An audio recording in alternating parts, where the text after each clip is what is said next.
அனைவருக்கும் வணக்கம். நான் உங்கள் குமார். இன்றைக்கியும் பார்க்குறது தமிழக அரசியல் களம் தான். இப்போ பாருங்கள், ஓபிஎஸ், டிடிவி இவங்க எல்லாமே தாவேக்கா பக்கம் அப்படியே சாயிற மாதிரி ஒரு செய்தி 2 நாளாக வந்துக்கிட்டு இருக்கு. இதுக்கு இடையில் பார்த்தீங்கன்னா ஓபிஎஸ்க்கு பிரேமலதா தூது விட்ட மாதிரி இருக்குது. இதுக்கு என்ன காரணம் அப்படிங்கன்னு பார்த்தீங்கன்னா, ஏடிஎம்கேல பழனிசாமி, எடப்பாடி பழனிசாமி அவர் டிடிவி கூட என்டிகே கூட்டணியில் சேர்த்திக்கிறேன்ட்டார். அதாவது தேசிய முற்போக்கு கூட்டணியில், பிஜேபி கூட்டணியில் சேர்த்திக்கிறேன்ட்டார். ஆனால் ஓபிஎஸ்க்கு அனுமதி இல்லை, பிரேமலதாவை கண்டுக்கவே இல்லை.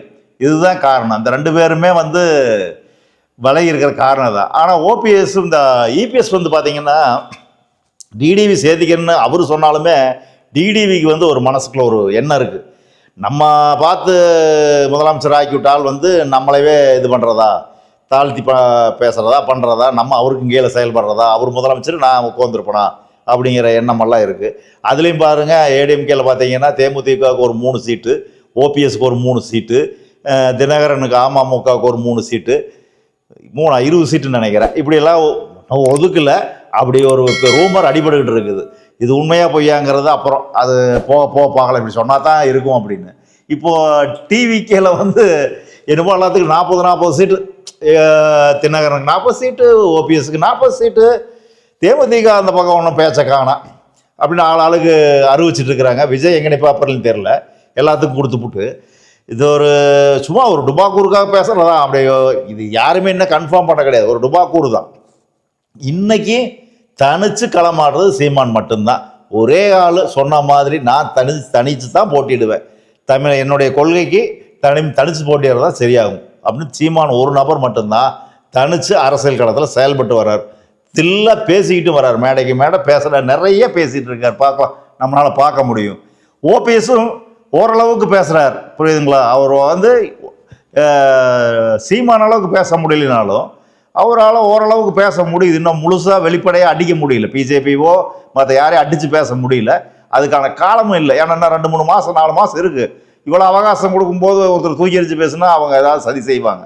அது நம்ம பார்த்துருப்போம். ஒரு செய்தியில் வெளிவந்திருக்கும், நரேந்திர மோடிஜி அவருக்கும் அமித்ஷாவுக்கும் கட்டப்படுது, ஆர்எஸ்எஸ்ல கோவத்தில் இருக்கிறாங்க, எப்படி அவங்கள தூக்கிடுவாங்க. இது சர்வதேச அரசியல் லெவலில் கூட மோடிக்கு எதிர்ப்பு இருக்குது, மோடி தான் அந்த காரணம் அப்படின்னு சொல்லி சர்வதேச அரசியல்லையே மோடிக்கு எதிர்ப்பு இருக்குது. ஏதாவது வகையில் மோடி அந்த இடத்துலேருந்து தூக்கிடுவாங்க, வேற ஒருத்தர் அந்த இடத்துக்கு கொண்டு வருவாங்க. இப்போதைக்கு பாஜகவில் இருக்கிறது பார்த்தீங்கன்னா டம்மியான ஒரு ஆள் தான், டம்மி பீஸ் தான் அப்படின்னு தான் சொல்லியிருக்காங்க. அது எந்த அளவுக்கு உண்மைன்னு சொல்ல முடியாது. ஏன்னா அத்வானி, வாஜ்பாய் இவங்க தான் பாஜக லீடராக இருந்தாங்க. அத்வானி இல்லைன்னா மோடியே யாரும் தெரிஞ்சிருக்காது. அத்வானி தானே கொண்டாந்தாரு, இல்லை மோடி இதுக்கு முன்னாடி நமக்கு தெரியுமா? குஜராத்தில் முதலமைச்சராக இருந்தார். அப்போ கூட அவ்வளோ ஃபேமஸ் எல்லாம் கிடையாதுல்ல. அவரை பிரைம் மினிஸ்டர் கேண்டிடேட்டாக கொண்டாந்ததுக்கு அப்புறம் தானே மோடிஜி இந்தியா முழுக்க விளம்பரப்படுத்துகிறாங்க, கொண்டுட்டு தந்தாங்க. அவரை அப்படியே ஃபோக்கஸ் பண்ணி டீ கடைக்காரரா அது இதுன்னு சொல்லி ஃபோக்கஸ் பண்ணி இந்தியா முழுக்கும் ஒரு கட்டமைப்பு உருவாக்கி அவரை கொண்டு வந்தாங்க. அதுக்கு அத்வானி தான் காரணம். அத்வானி தான் அவரை இங்கே கொண்டு வந்தார். இங்கே ஒரு ஆள் இருக்கிறார், ஆர்எஸ்எஸ் சேர்ந்த ஆள் தான் பாருங்க அப்படின்னு சொல்லி அத்வானி தான் கொண்டாந்தார். கடைசியில் அத்வானிக்கே ஆப்பு வச்சிட்டாரு. அதனால் நீங்களும் இப்போ அந்த காலகட்டங்களில் கவனிச்சிருப்பீங்க. மோடி ஃபர்ஸ்ட் வரும்போது அத்வானி மன வருத்தத்தோடு எந்திரிச்சு வெளியே போயிட்டாரு, கோபத்தில் வெளியே போயிட்டாரு. அவரை நாங்கள் சமாதானப்படுத்துகிறோம் அப்படின்னு எல்லாம் பேசியிருப்பாங்க. அதையெல்லாம் நீங்களும் கவனிச்சிருப்பீங்க. இப்போ அது அவங்க உள்கட்சி பிரச்சனை, அது அவங்க கட்சி விட்டு நிற்கிறாங்க, பண்ணுறாங்க, தூக்குறாங்கிறது. ஆனால் ஆர்எஸ்எஸ்ங்கிறது இல்லாமல் பிஜேபிங்கிறது செயல்பட முடியாதுன்னு சொல்லிட்டு இருந்தாங்க. ஆனால் அந்த 15 வருஷமாக பார்த்தீங்கன்னா கொஞ்சம் கொஞ்சமாக ஆர்எஸ்எஸ் ஓரம் கட்டிட்டாங்க, மோடியும் அமித்ஷாவும். அதனால தான் அவங்க பவர்ஃபுல்லாக இருக்கிறாங்க. அதை கண்டது இங்கே தமிழ்நாட்டிலையுமே கொஞ்சம் பயம் எடப்பாடியாருக்குலாம் இருக்குது. இந்த நேரத்தில் அவங்களுக்கு ஏதாவது செக் வைக்கப்பட்டதுன்னா எடப்பாடியார் வேலையை காட்டிடுவார். முன்னால் முடிஞ்சு பார்த்துக்கு அப்படிங்கிற மாதிரி தான் இருக்கும். ஆனால் அது தெளிவான இன்னும் ஒரு செய்தி இல்லை. அவங்களுக்கு என்ன பவர் அப்படிங்கிற கட்சியிலிருந்து நீக்கிறாங்களா நீக்கலையாங்கிறது தெரியல. இப்போதைக்கு ஒரு டம்மியாக ஒருத்தர் வச்சுருக்கிறாங்க, அது அப்புறம் பார்க்கலாம். அந்த எடப்பாடியார் பார்த்தீங்கன்னா தேமுதிகவை கண்டுக்கவே இல்லை, பிரேமலதாவை கண்டுக்கவே இல்லை. அதனால தான் அவங்க இன்றைக்கி ஓபிஎஸ் சந்தித்து பேசுகிறதா ஒரு தகவலாக செய்தி வெளிவந்துருக்குது. அவங்களுக்கு என்ன பார்த்தீங்கன்னா ஒரு 60 சீட்டு, விஜயகாந்த் இருக்கிற செல்வாக்கு அப்படியே இருக்குதுன்னு நினச்சிட்டு இருக்கிறாங்க. இன்னும் தொகுதி 10,000 ஓட்டு, 5,000 ஓட்டு, 20,000 ஓட்டு இருக்கிறதா நினைக்கிறாங்க. அவரோட வீழ்த்தப்பட்டாச்சு, அவர் இறந்துட்டார். அவர் காலமானதுக்கப்புறம் அவரோட செல்வாக்கு முடிஞ்சுது.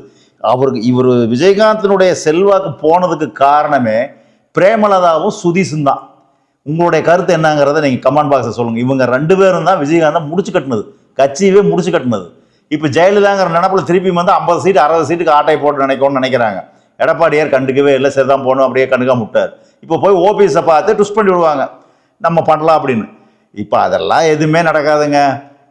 மீறி போனால் தேமுதிக பார்த்தீங்கன்னா ஒரு 5 சீட்டு 6 சீட்டு கொடுக்கலாம், 3 சீட்டு சொன்னாங்க இல்லையா, ஒரு 5 சீட்டு 6 சீட்டு கொடுக்கலாம், அவ்வளோதான் நடக்கும்.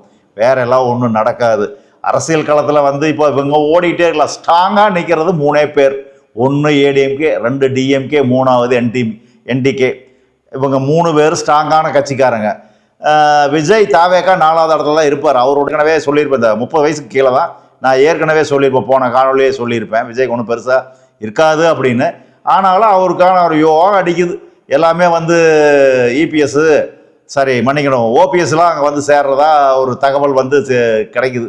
அது எப்படி சேர்றாருன்னா தனித்து அவர்கிட்ட சீட்டை வாங்கி சேர்ற மாதிரி, கட்சியில் சேர்றதில்ல, தொகுதி வாங்கி அதில் போட்டிடுற மாதிரி ஒரு 20, 30 தொகுதி 40 தொகுதி இப்படி வாங்கி போட்டிடுற மாதிரி ஒரு செய்தியெல்லாம் வெளியே வருது. இதெல்லாம் எந்த அளவுக்கு உண்மைங்கிறது நீங்களும் முடிவு பண்ணுங்க.